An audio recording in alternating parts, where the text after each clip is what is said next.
Good evening, everyone. I'm Elizabeth Kuebel, and welcome to The 7. Let's get a look at the big 7 stories right now. Topping the list, the new year and the weather. And the worst of the snow is behind us for now, but it is still cold, and ice will probably stick around tonight and tomorrow. And that is why a lot of schools have gone ahead and canceled classes for tomorrow as well. On that list, take a look right here. All day long today, we have been sharing the community's grief, frustration, anger, and sadness. But tonight, leaders are pleading for change and they're pledging action. The last time I was here, Eric and Faith Johnson's home was completely leveled and their yard was piled with debris. Well, take a look this year. It looks much different than it did last year. Just for some perspective, really the last time that we saw all of these officials, these leaders gathered together was when they were addressing gun violence to Austin East High School students. That happened earlier in the year. So, of course, now we're seeing them together after just another tragic display of gun violence here. The chief tells me the TBI and local investigators will be back out at this scene on Thursday morning to look into the cause, just because it involves such a large amount of fuel. There are extra safety measures and precautions in place here tonight, and that is evident by these signs that are posted here at the entrance. Take a look at this, a reminder in those big, bold red letters. We met another family who showed up to that shelter, and they just said, hey, we are here to help. Let us know how we can help however we can. Others dropping off food or water, but the shelter says another way you can help is through donation. I did pull this camera for you here because it really shows the overall story on the roads right now. That is, you can see some of this snow here off to the side on the grassy areas. Then you see this white right here on the side of the road. That is actually salt from where they have gone ahead and salted the roads ahead of yesterday's winter weather. This next Big 7 story takes you to the scene of a raging inferno. People escaping a house fire in the 5,000 block of Sims Road this morning. Americans can now get free rapid COVID tests delivered to their homes courtesy of a new government website. But it's likely to take at least a week to get it in the mail, and some are in need of a test right now. Getting a look at the top stories our D.C. Bureau is working on today. The CDC says the number of kids being hospitalized because of Omicron is increasing. There's so much snow, it looks like. I say so much because I'm from Louisiana, so it looks like so much snow to me. The women will race for a maximum of 75 minutes, and here they come again. Lap 2. So quick, so fast, and look at them as they just zip by us here on Gay Street. That is lap 2 of many more laps to come. 6 on Your Side reporter Elizabeth Kuebel joins us live now from campus at the very place where Lydia says it all happened. Elizabeth? Exactly right, Bo. Lydia says she was right here walking back to her dorm near Melrose and Volunteer Boulevard when a typical college football Saturday turned frightening fast. I just felt the punches, and then the next thing I know, I'm in like some woman's arms. She's like comforting me. I see people get out of their cars like to come run over to me and check on me. It was intense. UT freshman Lydia Ernst recalls what she can remember of her Saturday evening after she says she was attacked. You hear me? Yeah. You no, now I will kill you. That is the video Lydia was able to record in the moments right before she says she was punched in the face. You can see her boyfriend getting shoved and threatened. I was yelling at him like, stop, stop, you know, like yelling at him. He turns around. He took a good look at me too and just hits me multiple times, one in the face. Lydia says it started when she, her boyfriend, and another friend were walking on campus. 3 men were across the street, including the one she says hit her. There was some banter back and forth, though she says she really wasn't paying attention to what was said. Clearly, things escalated and turned violent. Lydia now has bruises and a black eye. I haven't processed it yet. Like, I don't know how to process it. I think I'm still in shock about it because everyone, you know, like, it's obviously a huge deal. Like, I agree, it's a huge deal. And if I would have seen like another girl get punched, I would have felt it like I would have felt what everyone else is feeling, but like when it's me, I don't know how to react because I'm like, I still can't believe it. 2 days later now, she is hoping she and police can track down the man that did this to her. This should not be happening. Like, no one should be laying their hands on a woman, or no one should be violent anyways. I'm hoping he'll be brought to justice. I mean, I don't wish anything bad on anyone, but like, I'm hoping he gets like what's fair.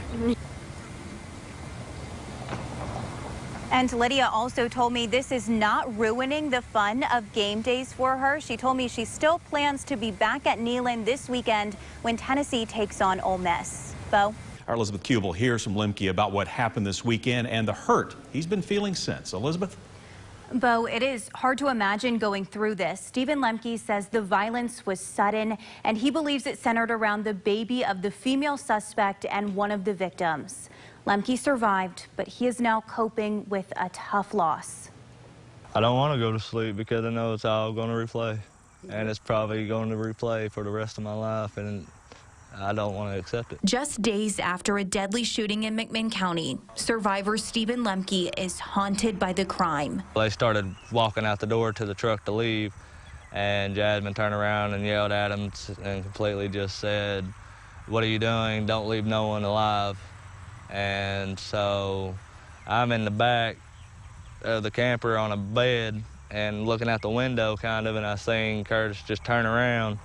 And then next thing I know, he's stepping back into the camper,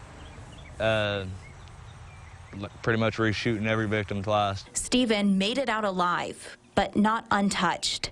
He shows us where a bullet grazed his head. My head was just pouring blood, and I believe that's the reason why Curtis thought I was dead. And when I hit the ground, to act like I was dead, just praying that I could get out of there to try to call and get help for everybody. And luckily, he was able to. He says his fiancée, Jessie, was already dead by the time he escaped. She was one of the 4 victims killed. I wish I could wake up from this nightmare so I could roll over, tell her good morning, give her a kiss, and tell her I love her. Now he's calling her his guardian angel, remembering her as a loving and caring person, continuing now to fight for justice and peace. Everything that we have made plans on and dreamed about and everything, I'm going to fulfill them like she is here with me, because she is. In spirit, I'm still going to do it to try to put myself at peace and try to make her happy, to know that I'm trying to fight and keep going. And Stephen also told me it does bring comfort not having to wonder who or where the suspects are. Curtis Smith and Jasmine Hall were both taken into custody on Saturday night. They face charges of first-degree murder. Lori. Kickstand is a small nonprofit. It is tucked inside of a church on Broadway, but it is doing big things to get a bike to people who want, or more importantly, need one. Okay, so slide that forward a bit. They've got a room full of bikes and tools. Always make sure the stem is straight. But this nonprofit also has something you can't buy in a store. We're geeks, I guess. We just like bikes. A heart for cycling. It's what powers Kickstand. Kickstand is a nonprofit community bike shop. Community meaning we're connected to the community and we're a resource for the community. The shop is 100% volunteer run, on a mission to put and keep bikes on the streets of Knoxville. So we brought you 2 bikes, but you're also welcome to the bike rack. Community members and local businesses donate bikes. Well, they look in pretty darn good shape. We wanted to make sure somebody could have fun with them. And Kickstand fixes them up. So now we're going to look inside the tire again. Inspecting and repairing. So we're going to strip off the good parts. The seat's great. It's got some good reflectors on it. Pick off some other parts there that are useful. Those will be put on other bikes. And using as much as they can if a bike is beyond repair. All right, let's wheel it out. We partner with Paul and Kickstand to bring bikes to underprivileged kids in our school. That is at Kickstand's core. Giving back. The nonprofit partners with churches and organizations like Volunteer Ministry Center and CARM, which sponsor people who may not have access to other forms of transportation. It's just really wonderful to see faces light up with joy. Because here, it's really all about pedaling that passion forward. We want you to stay on that bike. It's no good if it's sitting in the closet. You've got to be riding it. Now, the vast majority of Kickstand's bikes are given back through community partners, but you can also buy from the shop. That money helps keep the nonprofit going. It pays for things like rent and supplies. Bo, Summer,